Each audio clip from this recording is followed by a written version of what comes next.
waleɲumandɔ dan tɛ foli min na fɛn fɛn sɔgɔlen don Bamada point net la nin wagati na an ka bɔlɔlɔsira bɛɛ lajɛlen kan an ka page Facebook fara chaîne YouTube kan ka taa bila an ka TikTok fo ka taa se Instagram ma o n'a ɲɔgɔnnaw an bɛ aw fo ka aw waleɲumandɔ aw bisimila aw ka jamukan Mali kɛnɛ kan an bɛ min ɲɛnamayaw ye ka daminɛ ntɛnɛn fo ka taa se juma ma walasa kunnafoniya minnu bɛ yen ni ka bɔ dugu kɔnɔ ni ka bɔ n'olu ye ni ka o da aw tulo kan o la tarata o tarata an b'a ye k'a fɔ ani monsieur le maire de bi yan laadalasigi la bi an bɛna an da don tuguni kunnafoniw na ni ka o walawala walasa faamuyali bɛ se ka sɔrɔ o la cogoya min na an ka kunnafoni balan kɔnɔ bi babu belebeleba saba b'an bolo an bɛna bɔ n'o ye ni ka kɔrɔfɔ boli o kan bi ni o babu bɛna tali kɛ an ka jamana ɲɛmaaw ye a annoncé k'a fɔ ko le 10 le 11 et le 12 ko jamana denjugu dɔw y'a ɲini ni ka dankari jamana fanga la ni o ye an ka autorité de la transition n'olu ka fanga Asimi n'a Jaw ka fanga la an bɛna an da don la bi o tɛmɛnen kɔfɛ an y'a ye k'a fɔ karidon an ka jamana ɲɛmaaw bɔra ni ka kuma kɔrɔfɔ kɛ kɔrɔfɔ min ni o bɛna tali kɛ G5 Sahel ni o ye groupe min ni jamana minnu bɛ yen ni cɛncɛn fuga b'olu da la olu ka bolodi ɲɔgɔnma jɛkulu don jɛkulu min na ni u bɛna jɛ ka terrorisme kɛlɛ cɛncɛn fugaw la an ka jamana maaw ye u sama ka bɔ la ka da darula caman kan an bɛna an da don o fana la k'o walawala o tɛmɛnen kɔfɛ régime tɛmɛlen ni o ye Elhaji Ibrahim Boubacar Keïta ka régime ye an y'a ye k'a fɔ ko loi de programmation militaire ni o wari 1230 milliards ni a wari ni a tununa n'a ta yɔrɔ ma dɔn an ye kunnafoniw sɔrɔ bi k'a fɔ ko maaw bɛ yen ni olu sɔmi kɛra olu la a ko kɔnɔ ni olu minɛna ni ko olu bila bɛrɛ la walasa ɲɔni fanga ka mago ka jɔ o la ni ka kiiri tɔ tigɛ o la bi ni babuba saba b'an bolo an bɛna bolo kan bamananw b'a fɔ ko kuma man ɲi da kelen na n bɛna kuma di n ka invité ma u bɛ foli k'an bila o la an bɛ sɔrɔ ka na segin ka don an ka babu kɔnɔ monsieur le maire n b'i fo foli diyara an ye Saliya Basi bi kɔni an nisɔndiyalen don an ka foli bɛ maliyɛn cɛ muso denmisɛnnin mɔgɔkɔrɔba Mali kɔnɔ ani Mali kɔ kan an ka foli bɛ bɛɛ lajɛlen ye a y'aw jija aw ka nin partager an bɛna bɔ ni kibaruya min ye aw bɛ kibaruya nin partager kosɛbɛ parce que Batara kumaw tɛna bɔ an da a fana bɛɛ ye kisɛ de ye ala sɔnna ma an ka o foli kɔni o bɛ Mali den bɛɛ lajɛlen. Merci monsieur le maire an lajɛlikɛlaw n b'aw ladɔnniya k'a fɔ ko Amadou Z Ɲamele fana bɛ n bolo yan an n'ale fana bɛna jɛ ka kuma an ka bi babu kan Amadou Z Ɲamele n b'i fo. Salamu alaikum wa rahmatullahi ta'ala wa barakatuh. Saliya Basi Kulubali kuli baasi t'i la. Ma salamu bila i ye dɛ mais n'i y'a bila yen a diyara n ye. Yala n y'a bila i ye ka tila k'an yɛrɛ jaabi kuri baasi t'i la. Baasi tɛ n na n bɛ foli kɛrɛnkɛrɛnnenya k'o di an ka invité d'honneur ma n'o ye monsieur le maire ye k'an ka technicien waraba fo n'o ye Tumani Kojo ye ka maliyɛn fɛn fɛn bɛ yen k'ale cɛsirilen don Mali ka taaɲɛko la ko fasoden ɲumanw don n bɛ u bɛɛ lajɛlen fo Mali kɔnɔ ani Mali kɔ kan denmisɛn ani maakɔrɔba u bɛɛ lajɛlen ko foli ani tanu b'u ye u ka fasoden ɲumanya la ka tila k'a f'i ye tugun k'an sewalen don bi i n'a fɔ n ɲɛ bɛ monsieur le maire yɛrɛ ka joie la cogo min na k'an ka politologue depuis New York Segu Tunkara ka bilara donc nisɔndiya b'an kan voilà. D'accord, merci bien Amadou. Monsieur le maire, nani an ka don an ka babu kɔnɔ komi Z bɔra k'a damaga le politologue ka bilali ko la yala monsieur le maire i yɛrɛ tun bɛ kɛnɛ kan an yɛrɛ tun bɛ yen yala monsieur le maire dakuruɲɛ damadɔ jumɛn b'i bolo ni ka o fɔ o kɔnɔna la. Dakuruɲa min bɛ n bolo depuis PCFM na o don a minɛna an yɛrɛ sen kan ka taa n'a ye k'a don bɛrɛ la an kɔni nisɔndiyara sisan an bɔra tribunal la a bilala très urgent très bonne nouvelle. An b'o fɔ maliyɛn cɛw ni muso ma denmisɛnnin mɔgɔkɔrɔba ye an ka foli bɛ américains ye an ka foli bɛ canadiens ye asiatiques ani européens tout le monde an ka foli bɛ bɛɛ lajɛlen ye nin cɛ in mɔgɔ dɔgɔmanin tɛ dɛ depuis 2012 ne Sidi Lamini bɛ k'a suit depuis 2012 mɔgɔ dɔgɔmanin tɛ dɛ awa a bɛ fɛn ye de très loin k'a fɔ il est très prévisible a ye fɛn caman fɔ ka tɛmɛ mais fiɲɛ bɛ se k'a sɔrɔ ni fiɲɛw y'a sɔrɔ adamaden jimina bɛɛ bɛ se ka fili fo n'o kɛra ka ko ye sinon n'i kɔni k'i tɛ Mali ko la dɔrɔn i n'ale bɛ tu ɲɔgɔn na mais n'i ye Mali ko minɛ ani ka hakili ka taa sira kelen fɛ aw bɛ taa ni ɲɔgɔn ye o de y'a ka kɛlɛ ye donc laban in na de u bɛ ka mɔgɔw ta o tɔgɔ ma sinon ale tun tɛ fɔ a bɛ Mali ko kuma de fɔ donc ne kɔni b'a dɔn n'o de ye depuis Faransi ka nako fɔlɔ 2013 le 13 le 11 le 12 le 13 tubabu ye nali min kɛ ale de ye très urgent fɔ et très mauvaise nouvelle donc parce que Faransi mana na an ka terre kan an bɛ ko caman sɔrɔ n'o ye degun ye an ka jamanadenw bɛ sɔn ka tɔɔrɔ an ka population bɛ sɔn ka tɔɔrɔ ka sɔrɔ maa min ma bɔ a dun y'o min fɔ a y'a tile bɔ a y'a bolo bɔ yɔrɔ min tile ma nu jɔ ye donc vraiment bi a bilalen an ka foli bɛ procureur ye k'an ka foli bila jamana ɲɛmɔgɔw ye ani an ka 5 colonels komi a fɔra ko plainte kɛra Maliki fɛ an ka foli bɛ Maliki ye an dɔgɔnin don mais u ko k'u ye yafaw deli ɲɔgɔn fɛ ensuite k'u bɛna kuma walasa bɔlɔlɔ kan n'a bɛ se ka ɲɛ cogo min ka foli belebeleba sɛnbɛ Jona bɛɛ le cerveau ani Konare qui était l'avocat an ka foli bɛ bɛɛ lajɛlen tous les activistes et tous les journalistes plus les différentes scènes du Mali an ka foli b'aw bɛɛ ye merci bien monsieur le maire walawala in na Segu bilali ko comme ko hakilila faamuyali caman sɔrɔla la d'accord an bɛ boli an bɛna don an ka babu kɔnɔ monsieur le maire ko maa dɔw tun y'a ɲini ni ka dankari 500 colonels ka fanga la monsieur le maire monsieur le maire ni kuma in bɔra monsieur le maire a kɛra kamanagan ye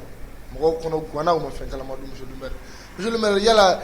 e kun delila ka nin kuma in kuntigɛ yan monsieur le maire a mɛnna monsieur le maire yala i bɛ se ka dakuruɲɛ damadɔ jumɛn sɔrɔ ka fɔ an ye ni fasoden jugu ninnu ka nin waleya in na Saliya Basi ka kuma fɔlɔ k'a latilen kuma kɔrɔ de don n ko Sanogo ka coup d'état a yɛrɛ ye maa min dilan ani COPAM ka fanga sɔrɔ n'o kɛra Ibrahim Boubacar Keïta olu de ye coup d'état kala Amadou Aya Sanogo ne tun b'a fɔ Amadou Aya Sanogo ye n ko faire l'assainissement du régime ancien de Amadou Toumani Touré a ma mɛn n ko yɛlɛma se ka kɛ ten e b'a fɛ mun ko ko yɛlɛmana kana kɛ e n'olu bɛ baara kɛ a ti ɲa dɛ a ɲɔgɔn kelen daminɛna ko tuguni après le coup d'état de 18 août 2020 maa kelen mun tun bɛ IBK senkɔrɔ o maa kelen bolila ka taa Asimi ni Maliki ni Jaw ni Maliki Jaw ni fɛn u b'a fɔ ɲuman Modibo Kɔnɛ a mɔgɔ 5 ni quoi Sadio Kamaraw ka boli ka taa don dɔw la an bɛ Mali ko de la dans un premier temps u ma sɔn mɔgɔ ka yɛlɛ mais u ye mɔgɔ bila min ka yɛlɛ n balima ye nin ye dɛ n kɔrɔkɛ n'a tun ye teri ye dɛ n fa dɔgɔnin de ye nin ye dɛ n fa n'a fa tun ye nin kɛ dɛ o hakilinaw de tilara ka na mais i fa ni mɔgɔ dɔ tun ye teri ye ne bɛ to k'a fɔ tuma caman est ce que i fa min ni mɔgɔ min tun bɛ teri o tun b'a fɔ ko dankari kana kɛ IBK ka fanga la wa i m'o ye i muso min b'i kun o dɔgɔnin i b'a fɛ k'o kɛ fɛn dɔ ye est ce que e b'a dɔn k'i muso dɔgɔnin fana tun bɛ IBK kɔ ko IBK kana bɔ yen wa i m'o ɲɛɲini donc ni de kɛra erreur ye bref u ye mɔgɔ kɔrɔw de cɛ ko tuguni k'o bila u kɔrɔ maintenant ka fasiw yɛlɛma ka tila ka jɔyɔrɔw yɛlɛma donc n'i b'o kɛ coup d'état tɛ ban dɛ on n'en finirait jamais avec ce coup d'état n b'o fɔ aw ɲɛna dɛ coup d'état dans coup d'état o ye fɔlɔ olu ye cɛ min ɲini ka na n'a ye u y'o jɛngɛ k'o bɔ yen coup d'état min bɛna kɛ nin ye le 11 12 13 i ye hakilina min fɔ nin ye o ye ko labɛnnen ye mais kɔnɔmɔgɔ b'a la n b'o f'i ye kɔnɔmɔgɔ b'a la dɛ an ye hakilina min fɔ o hakilina ko de ye nin ye on a toujours dit maa min ko yɛlɛma i b'o de don yɛlɛma minɛn kɔnɔ a dala kuma tɛ dɛ ka n'an sigi plateau nin kan dɔrɔn ou bien k'an sigi dɔrɔn interview 2 ni 3 o tɛ dɛ a yera mɔgɔ min na depuis kunun k'u bɛ fɛ ka yɛlɛma kɛ i kan ka baara kɛ n'olu de ye parce que olu de kɛra sababu e ka kɛ les 500 colonels là c'est grâce au mouvement M5 k'a ta EMK ma ka na CEMACI ma ka na a bila FSD la n'u bɛɛ ye ɲɔgɔn sɔrɔ EMK kɔnɔ ka na kɛ M5 ye k'a tɔ bonya olu de ka mouvement ko IBK ka taa ka bɔ yen a n'a ka régime u taara o ta EMK de kɔnɔ parce que EMK y'a bɔ tuma min na degun caman y'an sɔrɔ u y'an wele ka taa n'an ye bɔgɔ jeninnenw kan k'an dar'o ɲininka président min bɛ fanga la o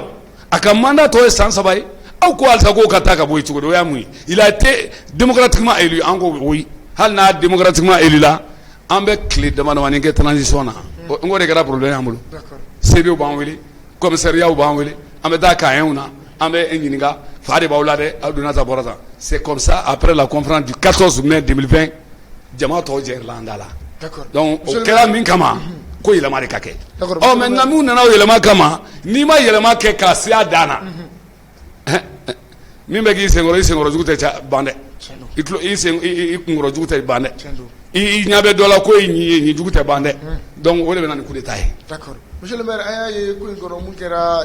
maaw kamana guwanyɔrɔ ye an y'a ye k'a fɔ ko in kɛra depuis le 10 11 12 ka na an y'a ye k'a fɔ tile filɛ in na de kunnafoni bɔra monsieur le maire wa a maaw tɔgɔ dogolen don monsieur le maire alors que a dun fɔra k'u donnen don ko an ka jamana finitigilakaw dɔw b'a la ko ka force wɛrɛw comment dirais-je jamana wɛrɛw mɔgɔw bila a la monsieur le maire yala u tɔgɔ ma fɔ mun na ah n ye tɔgɔ min mɛn o ye sema cɛ dɔ ye sema cɛ dɔ o ko sema kamalen dɔ b'a la CNT ani CNT kɔnɔ colonel dɔ b'a la un certain Keita o fana tɔgɔ fɔra sinon n'a bɔr'o la an ma mɔgɔ tɔgɔ mɛn fɔlɔ dɛ mais a kɔni fɔra ko caman min nana ko dɔw fana ma ye an ye min mɛn o y'o ye mais olu o bɛɛ ye mun ye n bɛ kuma min fɔ yan n bɛ na a fɛsɛfɛsɛ ne Sidi Lamini Danbɛlɛ delila ka jamana mara parce que n delila ka kɛ chef de département ye ministre ou autre mais ne ka tiɲɛli bɛ yen o mais ni ne sera ka n yɛrɛ sɔrɔ politique minɛn kɔnɔ dɔrɔn ne bɛ to yen ni ne sera ka n yɛrɛ sɔrɔ jamana kuntigi kura kɛrɛfɛ dɔrɔn n bɛ to yen ni ne sera ka n yɛrɛ sɔrɔ jamana transition kɛrɛfɛ mɔgɔw bolo n bɛ to yen donc n'o kɛra la olu de bi to yan ka jan da a tɛ dabila dɛ fasodenjugu don mais comme an bɛ k'a fɔ fasodenjugu don ko dɔ bɛ sen na a mɛnna olu ko 2020 22 disons ko nin fanga kan ka jɔ février o ma fɔ o mɔgɔ mun y'o fɔ ani kulu min y'o baara kɛ o kulu mɔgɔ bɛɛ tɛ yala yala la Bamakɔ kɔnɔ nin yan avec les gros cylindres a minɛna jɔn na jɔn ka mɔbili minɛna la jɔn ka entreprise la jɔra hali ka entreprise min bɛ ka dumuni kɛ jamana kun jɔn bɔra a place mun tun y'a directeur u ma t'u nɔ la hali n'a bɔra yɔrɔ la a bɛ taa yɔrɔ wɛrɛ tant qu'il y a ça n karamɔgɔ ils ont toujours comment on appelle leur sous en main u t'a dabila wari bɛ n bolo je suis en contact avec les gens de l'extérieur j'ai mes amis dans la diaspora est-ce que ne bɛ tɛ se ka ko dɔ jan da wa surtout que n man ka mentor n'o ye Faransi ye o la maloyalen don ninnu tun ma da la ko Faransi bɛ se ka nin tan kɛ ko anw mago tɛ u ka ko la ninnu tun ma da la ko CEDEAO bɛ se k'an dɛrɛ ka se nin ma ko embargo ka kɛ ko n'an bɛɛ ma sa maliyɛn mun tun b'a fɔ yɛrɛ ko n'an Mali don min na k'an ko Faransi ka segin ko an bɛɛ bɛ sa o tuma la an y'o f'u ye n ko bɛɛ yɛrɛlɔnbaliya kan e ye i ka san joli kɛ ka balo ka muso sɔrɔ ka den sɔrɔ ou bien ka cɛ sɔrɔ ka den sɔrɔ est-ce que e sara wa ka sɔrɔ Faransi ma na donc u ye nin bɛɛ kɛ ka mɔgɔw hakili suɲɛ a bɛɛ kɛ kun de ye le 2022 février fanga bɛ jɔ mais ni fanga ma jɔ halisa a digilen b'u la dɛ kɔnɔna jugu kɔnɔna tubabu ani kɛnɛma tubabu ni jamana kɛrɛfɛ tubabu u bɛ ɲɔgɔn minɛ dɛ n'u ye ɲɔgɔn minɛ coup d'état tɛ dabila coup d'état il faut toujours être vigilant maintenant coup d'état tɛ dabila mun wɛrɛ fana la tous ceux qui ont demandé que yɛlɛma ka kɛ aw n'olu yɛrɛ ka jan ɲɔgɔn na komi jɛgɛjala ni baji a tɛ se ka ban dɛ parce que hali ni ne ye ko dɔ natɔla ye sisan Amadu Zɛri ma k'a fɔ a ye a Ɲanbele i tɛ fɛɛrɛ kɛ an ka ɲɔgɔn ye u b'a fɔ temps t'a bolo mɔgɔ si ka téléphone tɛ sɔrɔ mɔgɔ si se ka message jaabi hali n'a y'a ka téléphone numéro d'i ma tant qu'il y a ça tu ne peux pas être vigilant parce que dɔ de b'i lasɔmi il y a ça aussi u kunna diyara dɛ n'o tɛ dɔ de b'i lasɔmi i yɛrɛ kɛrɛfɛ mɔgɔw tɛ dɛ mais mɔgɔ dɔ bɛ se k'i to yɔrɔjan ka bɔ ko dɔ kalama n bɛ misali kelen bɛ d'i ma Sanɔgɔ ye kalo kelen kɛ dɔ bɛ to ka zimɛli jɔ Sanɔgɔ ka so kan ka zimɛli jɔ a kan lupu tubabukɛ an y'o ye don min MPBND mɔgɔw an wulila ka Sanɔgɔ ɲini k'a dɛsɛ la pewu Sanɔgɔ ma an lamɛn a ma sɔn k'an reçoit o kɔfɛ dankari tun bɛ ka kɛ Sanɔgɔ la kɔ tuguni sɔrɔsiw yɛrɛ fɛ yen parce que politique mɔgɔ dɔ tun ye wari sara k'a di o ma k'a ka Sanɔgɔ faga a ma ɲɛ sɔrɔ o kɔfɛ Gasama fana min tun minɛr'u fɛ n'u y'o bila Gasama fana tun bɛna fɛ ka dankari kɛ Sanɔgɔ la nin bɛɛ lajɛlen minɛna a yɛrɛ ka mɔgɔw de fɛ mun jɛra ka taa ATT gɛn ka bɔ fanga la donc vous voyez mais ni e ni mɔgɔ hali n'o mɔgɔw tɛ sigi dɔw tun bɛ yen n'a bɛ fɔ o ma ko Jinɛmagan n'o ye Fɔnba ye Fɔnba yɛrɛ ni Sanɔgɔ tun tɛ ɲɔgɔn faamu bilen alors que Fɔnba de taara ATT déloger i ye kibaruya ye Fɔnba de taara ATT déloger depuis 13 heures olu de bɛ tagali la u bɛ taa u b'u fufu u bɛ segin bere rouge maintenant o Fɔnba kelen na mɔgɔ dɔ wulila k'a bɛ coup d'état kɛ Sanɔgɔ la a ko a kana b'i da parce que ce monsieur là il nous représente tous a tɛ kɛ o y'olu yɛrɛ ka circonférence ye mais o ni jɔn baara la ko dɔ ye 10,10 ni kɔ di yan ko n ka Sanɔgɔ faga a taara o min sara la ale ko k'o tɛ kɛ bilen 9,9 la ne bɛ 9 min na mais n bɛ taa n ka baara kɛ a ko tɛ kɛ mais a ye cɛ bile o min na ka taa Sanɔgɔ fɛ Sanɔgɔ ma lamɛn tout est l'information Si tu ne veux pas écouter tes gens, ou bien ils t'aiment mais tantambolo ministre de donner ou tout on attendait en dirait tirane même rognade et ben ta mo mbete fe miseli taku au vérifier là comment pourquoi toi tu ne peux pas s'asseoir qu'à la main faire mi bada rencontre là une fois deux fois même kila pourquoi il a numéro ba tiki bolo ta numéro ta ni bere bena ni kuleta yi atida blade ani ebe soro minke o nyango ya no pesangoni ya be ko fe mo ko la be ko no mo do la kuleta be gana. D'accord, merci monsieur le maire. Il y a wala lina Amadou Zed Nyamele ko kuleta ko fe ka ke anga autorité de la transition na yala ire ika analyse propre analyse a babuka. D'accord, sala basi mbi fo ga ngalla ni kuleta ko en kuma chama fora do ya ira ko flemundo be yakilna di fena mais ay awdatu yorondo la ode ka fo to chama fora e afara ko officiel sur les films munumala olu do yere to fora mais antna seganda do la bi ko fo parce que we justice ga bologan donc ni o jugera wakati na ko ils sont coupables donc amena siki ko kelengele nu ga jala nu be kormuna parce que ko kuna funu dira folo mais amato folo ni jugement kera wakati na amena ndado ola ni ngoni ni wala mu aballa nere la parce que datun fora ko ami wakati na sisan ko malibe gelamuna ko coup d'état wɛrɛ kana fara coup d'état wɛrɛ kan tuguni nani vraiment waleya do waleya cɛɲuman tɛ k'a fɔ surtout ko finitigilakaw tilara ka taa yen na tugun mais an ka faso ka laseliw la ko tubabula jamana dɔw bɛ ko in kɔnkɔrɔ mais tubabula jamana mun kelen don an kɔni an tulo madalen don ko o jamana in dɔn don n'a nataw la yalasa an ka gouvernement ka bɔ k'a f'an ye u ye dalu minnu b'u bolo ka yira ko tubabula dugu dɔw kɛlen bɛ ka nin waleya kɛbaga ninnu kɔkɔrɔma don an ka se ka dɔn hakili la nin ye kunnafoni maliyɛnw mago bɛ kunnafoni mun na. D'accord, merci bien Amadou Zed Nyamele. Albi Messingana, monsieur le maire. Monsieur le maire, ni Nam Koufora, Kafoko, Uno Yera, ni tentative de coup d'état, monsieur le maire. Il y a la. Bon, Saria Bolofara Obeyenkoy. Le code pénal est très clair. Beaucoup de gens l'ignorent parce que mon côté texte calama. Il y a un plateau, il y a un plateau Tamanga. Les Maliens n'ont pas le temps de lire une page. Ceux qui la lisent, les Maliens n'ont pas le temps de lire une page, à fortiori que 2 ou 3. Texte ici d'une des 3 pages. Maintenant, le code pénal est très clair. En la matière, comme on dit que atteinte à la sûreté d'État, à Karatogo Mina, nous y sommes Vital Job, Arasibatu, un CFO directeur, nous y sommes k'a fouille coup d'état donc k'a fomenter au sera termina sera mi fait ou t'es nous fana c'est mon sera fait pour asaria papier asaria sɛbɛnw bɛ texte b'u la n'i y'a sugu tenter ni minana min b'o la o dun mais n'i y'a tenter n'a ɲana e bɛ kɛ tɛgɛrɛ bɛ fili la maintenant an y'o de fɔ ni maa ma kɔni y'a tenter an bɛ yɔrɔnin min na ko sisan comme nous soutenons la transition nous ne souhaiterons pas que fɛnw ka déstabiliser u ka jija dɔrɔn mieux ka fiɲɛ min fɔ nin tɛ datu fɛn finman bɛɛ ye dɛ fiɲɛw b'a la o jɛmanw bɛ datu la u ko jɛmanw ta ka bɔ datu la bani a bɛ kɛ datu ye o de ye kuma kɔrɔma ye. D'accord monsieur le maire fɛɛrɛ jumɛn de kan ka tigɛ an ka 500 colonels fɛ walasa nin waleya ninnu kana se fila. u ka vigilance bonya parce que à l'époque jɔnkuna ninnu ni a bɛ fɔ min ma Kassim Tapo olu ka ko desera cogo di n'a bɛ f'u ma FDR mɔgɔw Amadu Koyita ninnu n'a fɛ u bɛɛ kun ye FDR ye o u bɛɛ de kun bɛ FDR la Sogɛli Kokala Mayiga kun b'a rɔ u bɛɛ kun ye FDR de lorsque en 2012 ka taa bila 2013 la u ye waleya min ta k'a ɲɛsin Sanogo ka mɔgɔw ma a ɲɛdɔnna cogo di parce que ils avaient comme on appelle l'information en main tous les renseignements passaient c'est Sanogo nous sera k'o kɛ u bɛ se ka bɔ fɛn caman kalama n'o tɛ n'u ma vigilance bonya ka tila ka mɔgɔ min ni nin filankafo ninnu bɛ baara la k'olu bɛɛ kana ale kelen minɛ dɛ n ye kuma dɔ mɛn n tɛ o kuma fɛ o ka fɔ 2012 u y'a kuma kelen fɔ ko ka u bɛ ninnu faga Adama Sangare ninnu ka faga Jɔnkudaw ka faga a kana maa faga n'i y'a tigi faga bɛɛ a ye ko min dilan u bɛna ɲɛfɔ e ye tuma jumɛn. Donc, nous verrons les 500 colonels à comme en 2012 à votre minute. Aou bla berla kuninika. Il faut les juger. Comment donc akado. Mais quand la gars au fanaga politique, il faut arrêter ça. Moi gara fagade mimba le kokora ba fo.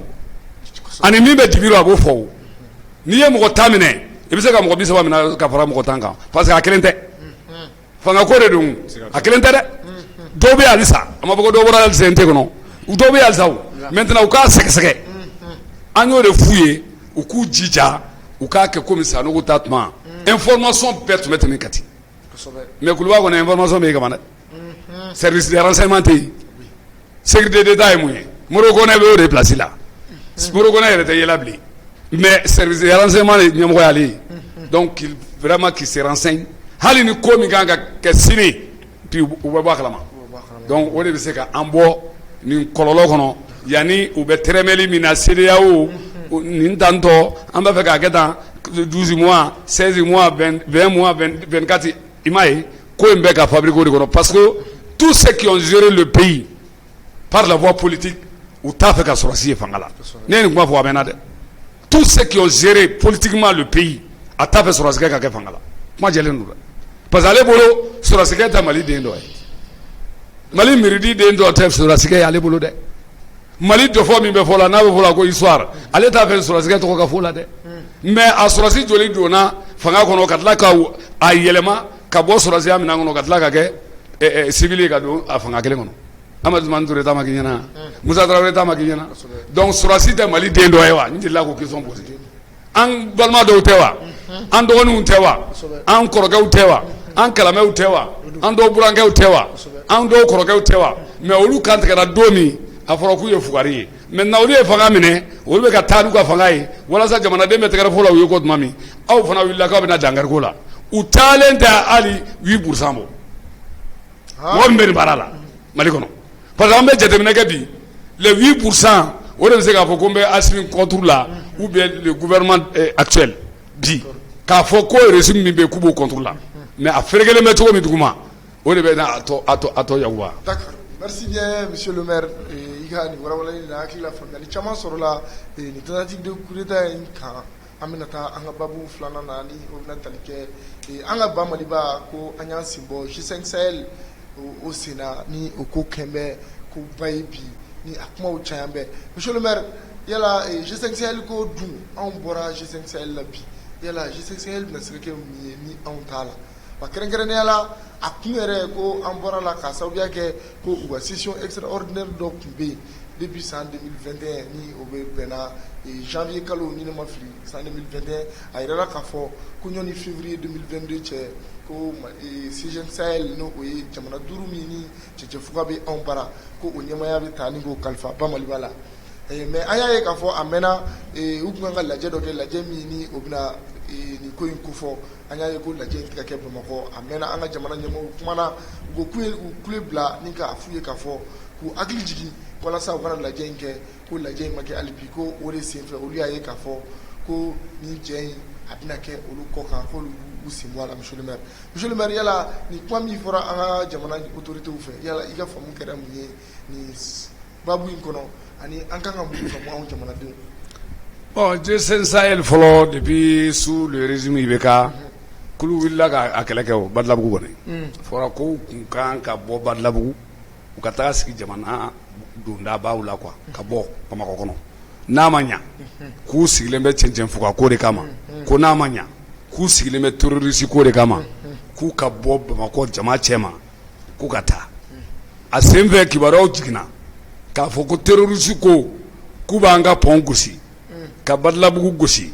G5 Sahel yɛrɛ siège gosi ka aéroport gosi fɛn damadama fɔra u y'o fɔ o f'an taara a don kama u b'a fɔ yɔrɔ min ma étudiants ka colline na ye colline de savoir k'u kana u ka fara an kan an ka G5 Sahel gɛn ka bɔ yɔrɔ in na mais aw de bɛɛ de b'a fɔ ko G5 Sahel o mais c'est G6 Sahel G6 Sahel parce que Faransi b'a rɔ a ko bɛɛ ɲɛmɔgɔ ye Faransi de ye G6 Sahel le jour que ne ko n bɛ don ninnu kun ye o y'a sɔrɔ an b'u dala yen a ma diya dɛ awɔ ne ye n ka mobili boli ka n tilen a kɛra ɲɛna ko ni y'u ka responsable dɔ natɔ la parce que an kun ka baara kan ka daminɛ an ka manifestation kun kan ka daminɛ 14 heures ne nana fɔlɔ depuis 13 heures quelque ne ye n tilen u tun ye baara bɔ ne ɲɛ kɛra ɲɛna ko ne tun bɛna fɛ ka n don a so yɛrɛ kɔnɔ yen cɛ ye ne yɔrɔ min ko nin ye monsieur le maire tɔgɔ nin ko baara bila u ye baara da ne ɲɛ o de kɛra Badilabugu mɔgɔ bɛ k'u yɛrɛ laɲinɛ kɔ ni mouvement ma dia musokoroba kelembe G6 Sahel ko ina atara amana tuba tula ba fani ka bani a kelembe ka kasankere bila yɛrɛ la wallahi fini jɛma k'ale cɛw sara a cɛ o sara a denw sara mɔgɔ si tɛ so kɔnɔ n'ale kelen tɛ bilen ko bɛna dɔ wɛrɛ sigi an da la ko G5 Sahel donc n bɛ fɛ k'a f'i ye Mali ka jɔyɔrɔ ko o y'a kɛlɛ fanba ye mais mun de y'a to jɔyɔrɔ bɛ taa kɛ kɛlɛ ye parce que jɔyɔrɔ bɛ ka munumunu de o n'a bɔra nin jamana a bɛ nin jamana n'a bɔra nin jamana a bɛ di nin jamana o bɛɛ ye a bɛ fɔ min ma ka fɛn de kɛ an ɲɛkɔrɔ dɔrɔn misibo kɛnɛ de don dugumala jiginnen don sanfɛla jalen don o technique de don donc sinon a ko bɛɛ latigɛbaga ye tubabu de ye et puis an y'a ye G5 Sahel u bɛ dɔn ni tɛgɛrɛfɔ de la dunufɔ ni balafɔ la don o don an y'o kɛ an tun bɛ to fo su wallahi aw ka mɛn Amani Serba min ma n'a bɛ fɔ o ma ko Serban Amani Ture Serban an y'o girin kɛ Arasi Bati a tun bɛ yen Ben Serbo a bɛ n'a ye Sidiki Kuyate a bɛ n'a ye Funɛ min filɛ nin ministiriya la an bɛɛ tun bɛ ɲɔgɔn sɔrɔ yen awɔ an ko de ko G5 Sahel ka bɔ yen mais IBK ye mun sɔrɔ IBK ye fɛɛrɛ sɔrɔ dɛ a ko k'an k'an kɛ pewu u y'o communiqué passé ko G5 Sahel bɛna yɛlɛma aéroport fanfɛla la ou bien ka taa n'a ye yanfan ninnu fɛ ou bien k'a bɔ jamana yɛrɛ kɔnɔla la k'a sɔbɔ an na an ko non terroriste bugulen bɛ yɔrɔ min dɛ komi aw ko rébellion tɛ tuguni terroriste u ka taa terroriste yɔrɔ la kɛ pourquoi u daga yɔrɔ kɛra Bamakɔ ye donc an ye nin kuma fɔ mais a bɛɛ bɛ ka bɔ bi kelen-kelen u ɲɛ b'a la o a ma dilan kama o a wariko de tun bilen bɛ yen combien de milliards k'u k'o bila u ka bolo kan o de tun y'a la sumaya dɔ kan ka dɔ bɔ dɔ kan ka dɔ bɔ Mali yɛrɛ bɛ dɔ bɔ pour faire fonctionner les G5 Sahel donc G5 Sahel ko n'u y'u sen bɔra o ka ɲi mais a bɛ ka fɔ de ko ɲɛmɔgɔya min tun kan ka di anw ma ko le fait que an m'o sɔrɔ k'o de kɛra an sebɔkun ye o ma ɲi dɔɔnin dɛ an tun b'a f'u ye depuis bi ma se aw bɛ ka mun baara kɛ depuis G5 Sahel nana depuis 2000 combien u ye mun kɛ Sahel jamanaw kɔnɔ i y'a ye wa cɛncɛn fu ka jamana kɔnɔ an ɲɛ b'u ka baara kelen jumɛn na a jamana jumɛn kɔnɔ an y'a ye k'u ye terroriste 5 minɛ an y'a mɛn a jamana jumɛn kɔnɔ k'u ye terroriste 1 minɛ i y'a mɛn wa Amadu Yɛrɛ Ɲamɛlɛ i y'a mɛn wa Kojo aw y'a mɛn wa Malidenw aw y'a mɛn wa ɔ tɔn sigi groupe sigi ko a da la k'a bɛɛ kɛ sɔrɔsi ye ten ani Barikani bɛɛ kelen nin kɔrɔ ye mun ye ka wari dun dɔrɔn combien de milliards de bɛ o la fonctionner G5 Sahel o de y'a to a sen fɛ depuis ye nin Ghana ne kɔni ye n fara k'an jɔ kɛrɛfɛ mais a don de commissaire ya mɔgɔw nana ka na an minɛ yen k'a fɔ ko an ka sabali ko an mɔgɔ hakɛ min b'a fɛ ka don k'an bɛ don mɔgɔ 11 de tun bɛ ka don dɔw nana monsieur le maire e kana don ne bɛ don e place n ko ne tun b'a fɛ ne ka don ni minɛli bɛ ko an na e ka to kɛnɛ ma ayi ko ne ka to kɛnɛ ma commissaire ko mɔgɔ si t'aw minɛ an ka mɔgɔw donna mais n'an ye caméra bila directement kɔnɔ ka dɔ bila kɛnɛ ma ni min bɛ yen a ma diya dɛ an ka mɔgɔw ye min k'a kɔnɔ a bɛ heure 2 bɔ koyi n fa mais sani mɔgɔw de ka bɔ an ka jeunes révoltera Amadini yɔrɔ la ka sin ka goudron tigɛ ni pinɛw ye ka tasuma don commissaire ko ne ma monsieur le maire i yɛrɛ ye ne jigin ka taa f'u ye G5 Sahel ko nin kɛlɛ kelen na an jiginna ka taa f'u ye u ye kabakuru kɛ ka ne yɛrɛ bɔ ne bolila ka taa fɛ ninnu fana gazi fili a kɛra baara ye dɛ o kɛra anw de la G5 Sahel a bɔra Afrika bulu ni fɛn bɛɛ la o mais Maliens de ɲinɛ ka di les Maliens oublient vite o bɛɛ kɛ k'u ye mun ye jamanadenw de ko u man kan yan a ma fɔ k'u kun bɔ a la fɔlɔ mais an kɔni ninnu yɛrɛ nafa t'u la donc n'o G5 Sahel ko bi o fana bɛ tare de y'an ye kɛ u y'u sen bɔ a la tɛ o n'u y'u sen bɔ a la a bɛ taa siège min ɲininkali bɛ yen n'u y'u sen bɔ a la olu fana k'u ka koso n'u ka kasa cɛ ka bɔ an ka dugu kɔnɔ de an ka jamana kɔnɔ kɛ parce que o kɔrɔ de sisan a kɛra G4 Sahel ou bien G5 Sahel n'o tɛ G5 Sahel tɛ o G6 Sahel de parce que c'est dirigé par la France an bɛ nin dɔn dɛ. D'accord, merci monsieur le maire. I ka nin walawalali na d'accord Amadou Z Ɲamɛlɛ faranga jumɛn b'i bolo ka kɛ monsieur le maire ta kan G5 Sahel ko hukumu kɔnɔna la. Bon i n'a fɔ monsieur le maire bɔra ka a bɛɛ fɔ ka ban i yɛrɛ ka laseliw la an ka gouvernement kɔni ka laseliw la u y'o de fɔ présidence dibaliya an ma ani fana k'a fɔ ko G5 Sahel instrumentaliselen don o de kɔrɔ ye k'a fɔ ko a kɛlen bɛ i n'a fɔ marionnette voilà farafinw de bɛ ɲɛfɛ mais mɔgɔ de b'u kɔ ni ka u tourner an bɛ se ka mun fɔ nin ko in na vraiment c'est une information a kɔni moi personnellement moi j'ai apprécié a diyara ne ye parce que an bɛ G5 sigi kun ye ni mun ye ka djihadiste kɛlɛ cɛncɛn kan an dun y'a lajɛ depuis 2012 fo kana se bi ma Mali ka nin nord ko kɛlɛ in na an m'u ka acte de bravoure fosi mɛn ne yɛrɛ k'a dɔn k'u ka spécialité ye cɛncɛn ka kɛlɛ ou ko rebelle kɛlɛ walayi nin gɛnni na ne y'a dɔn parce que ne tɛ se k'o faamu 2012 kana se bi ma mɔgɔ minnu bɛ yen groupe bɛ yen il paraît il y a plus de 5000 soldats de la G5 Sahel bon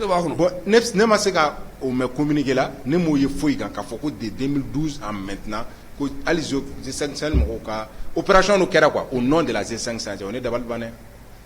donc finalement ne bɛ se k'a fɔ ni kɔni ni G5 Sahel bɔli a n'a fɔ n'i taara ka taa galama fa ba la a tɛ nɔ fosi bila a la a taali n'a tabaliya nafa foyi t'a la. Merci bien Amadou Z Ɲamele monsieur le maire i yɛrɛ fo i ka walawalali la kosɛbɛ d'accord an bɛ taa an ka babu sabanan na ni o de bɛna tali kɛ monsieur le maire loi de programmation militaire a wari k'a ko nɔ bɛ ka bɔ monsieur le maire a ko nɔ bɛ ka bɔ dɛ monsieur le maire n bɛ kuma di Amadou Ɲamele ma fɔlɔ ale min bɛ yen n'ale wulila ka nin kunnafoni sɛgɛsɛgɛ kosɛbɛ k'a jira k'a fɔ k'an ka jamana ye finitigiba dɔ minɛ na ko in kunkɔrɔ mais Amadou Z bila ale ka da don a babu la kɔrɔfɔw la kosɛbɛ o la n bɛ sɔrɔ k'an ka ɲininkaliw tɛnku la monsieur le maire. D'accord Sala Basi i ye kuma min fɔ effectivement an ka jamana maaba dɔ n'o de bɛ tali kɛ le général Bemba Musa Keita ale ni a nɔfɛmɔgɔw mais olu tɔgɔw ma fɔ fɔlɔ mais officier sous-officier dɔw fana nɔ minɛlen don pour le moment an kɔni ale de bilalen don bɛrɛ la fɔlɔ n'an b'a fɔ o ma ko mana de dépôt mɔgɔw k'a faamu k'a fɔ k'a déféré ou bien a bɛ fɛn na non mana dépôt de b'a kan fɔlɔ ka tali kɛ k'a fɔ Burama tile la ko wari dɔw minnu bɛ tali kɛ an ka finitigilakaw ka kow kan kunkan kow kan ko miliyɔn caman o tununa donc an kɔni bɛ donni min na ko bi gouvernement ye laseli min kɛ o de ye k'a fɔ ka jira ko mana de dépôt kɔni b'a kan donc ko a bɛna taa jamana kiri ka bolo kan donc don n'a nataw la ni kunnafoni minnu bɔra la donc an bɛna sigi ni plateau in kan tugun ko walawala o ye fɛn ye. Merci bien. Amadou Z Ɲamele monsieur le maire ko ko général nana dɛ général Bemba Musa Keita Bemba Musa Keita n b'a dɔn i bɛ ka dɔgɔnin tɛ yan i b'a dɔn d'accord monsieur le maire k'a minɛna c'est vrai que loi de programmation militaire ko kuma ye monsieur le maire n m'a f'i ɲɛna ko régime b'a cogo la i bɛ ka régime bɛ yen o n bɛna fɛn dɔ f'i ye dɔrɔn Ugu Sago Endelman olu binni na i ye n faamu i bɛ ka yɛrɛ ye nin wuli ka bɔ yen il était le chef d'état-major des armées a wulila ka bɔ yen ko parce que a m'a jɔyɔrɔ fa kɛnɛ kan mais o i bɛ ka kelen M5 ka kɛlɛ wusulen i bɛ ka kelen ye o cɛ kelen ta k'o kɛ ministre de la sécurité an ma sa dɛ an bi yan pourquoi a bɛ komi paix à son âme a ye Bubé gɛn ka bɔ ministre de la défense la ka tila ka Bubé ta k'o kɛ premier ministre nin bɛɛ de tun b'an ka régime na koyi a régime système kelen bɛ yen dɛ o y'o yɔrɔ ye fɔlɔ filanan 30 milliards milliards ye joli ye fɔlɔ an t'o fɔ malidenw ye caman tɛ milliards dɔn han ne ye warila baarakɛla ye n bɛ bɛ min na a bɛ san 20 kɔ bɔ ne bɛ wari dɔn dɛ ne ye wari milliards caman na baara dɛ n ta tɛ mais n kɔni y'a la baara donc 1000 millions o de ye milliard kelen ye million ba kelen de ye milliard kelen ye ɔ mɔgɔ min sera k'o ba fila kunu milliard kelen o sigiyɔrɔma ba fila ni 30 kɔ o de kununa k'a ta depuis i bɛ ka tile la sɛgɛsɛgɛli bɛ ka kɛ min yɛrɛ ye kununi kɛ o bɛ ka jɔyɔrɔ sɔrɔ Mali yɛrɛ problème y'o de ye min mana tiɲɛli kɛ o lieu que o ka den kɛrɛfɛ a ka e tatɔla lajɛ ko e ma tiɲɛli kɛ a kɛ e ladege n'o tɛ ka kɛ min mana tiɲɛli kɛ o bɛ yɛlɛ min mana nkalon tigɛ o bɛ yɛlɛ min mana tiɲɛliba kɛ o bɛ taa sanfɛ hali ni mun ye mɔgɔ faga kɛ e bɛ yɛlɛ sanfɛ aw ni Ala taala cɛw ɲɛmɔgɔ delila ka kɛ ni mɔgɔ sugu ye wa bon tiɲɛlikɛlaw de yɛlɛyɛlɛna loi de programmation militaire ni a bilara de 2030 milliards k'a di walasa sɔrɔsiw kana degun tuguni bɛnba kelen tɛ koyi a camanba de ye don natɔ la an bɛna an da sigi u bɛ tɔgɔ ma parce que mɔgɔ dama min bɛ wurulela nin kɔnɔ n'u ko i ma ko on a fait déplacer 1000 personnes dans telle zone i y'a faamu comme u k'a kɛ contingent ou bien fɛn dɔ ye i ye faamu o de taara pour ça mais il b'a sɔrɔ mɔgɔ min bɛ yen a bɛɛ ni Alahu Taala cɛ ala tɛ 400 personnes bɔ o tɔ 600 taara min 400 personnes bɛ taa yen o 400 personnes bɛ comment on appelle a ka condition bɛ d'a ma yen wariw bɛ d'a ma dumuniw bɛ ɲɛnabɔ jiw bɛ ɲɛnabɔ mais 600 personnes ka wari n'a dumuni bɛ taa min o ma ɲɛɲini o aw m'a ye wa mɔgɔw sina tɛ ka kɛ milliardaires ye yɔrɔnin kelen hali n bɛ nin fɔ ministres ma o caman de ka ministre n'a pas 1 million mais comment ça veut dire o bɛ kɛ milliardaire ye son salaire sɛgɛsɛgɛli bɛ yen dɛ n'an taara ministère de transport la ministère de temps ministère de temps a yɔrɔ yɛrɛ min ka jugu défense transport éducation n b'a f'i ɲɛna n karamɔgɔ kunu bɛ yen dɛ finance kɔni mɔgɔ t'o fɔ yɛrɛ aw ni Alahu Taala cɛ les hommes et les femmes qui ont passé par ces différents ministères an ko k'an b'a fɛ ko jamana ye fantan jamana ye olu kelen kelen bɛ se ka maa kelen ka maa ba 400 ou bien mɔgɔ 800 ka wari dun ne ko i bɛ bisi de i b'a labɔ a misali ye mun ye Amadu Ɲanbele Gindo Saliya Basi Kulubali aw kun kan ka sara 40,000 na ne ye 50,000 d'aw ma 30,000 bɛ ne kun aw ka 40,000 dɛ ni nin y'aw san 5 ye aw ka 40,000 ne bɛ ka 50 d'aw ma ni ne minɛla nin na k'an bila bɛrɛ la mun na n tɛ bisi n kɛ aw ka 30,000 la segin aw ka pendant 5 ans ni n'a kɛcogo ye o hali u b'a fɔli min kɛ dɛ pôle économique dɛ an taara dɛ dɔw y'a sara qui a payé a b'a payer dogo na cogo di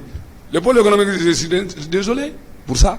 e tɛ se k'a sɔn ne ka mara kɛ ka kɛ ministre ye ou bien ka kɛ directeur ba ye ou bien ka kɛ société ba ɲɛmɔgɔ dɔ ye ou bien ka kɛ PDG ye halisa ne bɛ tila k'an den ka na o bɛɛ y'a politique ma yɔrɔ de ye n bɛ na aw fana bɛ n bɔ jabaraninw na a nana 20,000 bila a nana 80 bila a nana miliyari 1 da c'est ça n'o kɛra sisan loi de proclamation militaire an b'o de fɔ o fɛn caman kununen don dɛ n'an taara santé la kunu bɛ yen n'an taara transport la kunu bɛ yen n'an taara environnement na kunu bɛ yen parce que hali sini Mali tɛ kɛ Bamakɔ tɛ kɛ ville propre ye maire du district yɛrɛ sigilen ma ko ville propre Mali tɛ jɛ il y a un ministère pour ça alors que ministère kun kolikolelen don u y'a bɔrɔtɔ pour que ka poste di